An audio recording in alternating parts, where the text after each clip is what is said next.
Proposed expenditure be agreed to, and I call the member for Hunter. Thank you, Deputy Speaker. The Albanese Labor government handed down its first budget. I'm really pleased to say it was a great budget for the people for Hunter electorate in the regions, who were neglected for so long under the former government, who didn't care about the regions then and still don't care about it now. This is a budget that invests in the projects that Australians need to build a better future. It is a great budget for families and is a great budget for our nation. I want to thank the Minister for Infrastructure, Transport, Regional Development and Local Government for recognising the projects that really matter to the people of the Hunter, that is in the regions.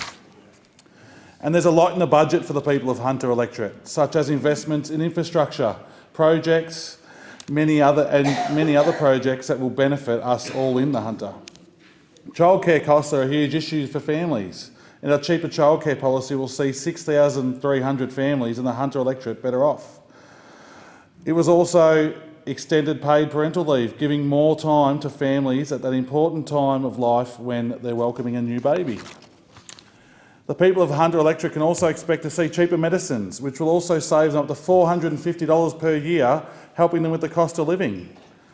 I was elected to be a strong voice for the Hunter, and this government has certainly heard me. This budget has delivered over $400 million for our election commitments right across the Hunter electorate, that is once again in the regions. The Muswellbrook bypass is a big ticket item being delivered. The project will construct a New England highway bypass of Muswellbrook, and the Albanese government has allocated $268 million for this bypass that once again is in the regions. The New England Highway is part of the inland Sydney to Brisbane National Land Transport Network and a primary route for connecting the Upper Hunter with Maitland and Newcastle, once again in the regions. The highway currently passes right through the centre of Muswellbrook and carries between 11,000 and 20,000 vehicles through the township each day, with about 13% of them being heavy vehicles. The bypass will improve travel times by providing a free-flow 100 km/h alternative route. This project is expected to support more than 1,800 direct jobs and also indirect jobs in the regions. The bypass will bring improved safety for all road users in the town centre, particularly to the heavy and light vehicle interactions, and will improve deliverability for the Muswellbrook area. And that's why we are also investing in the Muswellbrook Town Centre project, which I was lucky enough to have the Minister at earlier last week, which will help better link the town's historic buildings and provide open spaces to host community and cultural events.